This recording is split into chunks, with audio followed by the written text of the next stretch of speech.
High friends, welcome to my channel Arna's recipe.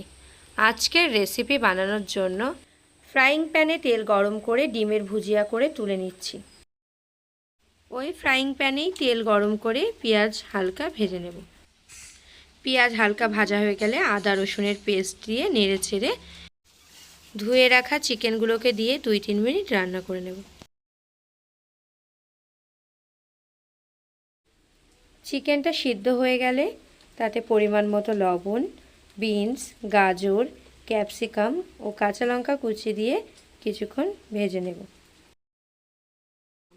সবজিটা ভাজা হয়ে গেলে সয়া সস, টমেটো সস, গোলমরিচ গুঁড়ো দিয়ে নেড়ে চেড়ে সিদ্ধ করে রাখা চাউমিন দিয়ে 2-3 মিনিট ভেজে নিয়ে ডিমের ভুজিয়া ছড়িয়ে পরিবেশন করলেই রেডি গরম গরম এগ চিকেন চাউমিন। আমাদের চ্যানেলটি যদি আপনাদের ভালো লাগে তবে প্লিজ লাইক অ্যান্ড সাবস্ক্রাইব করে দেবেন।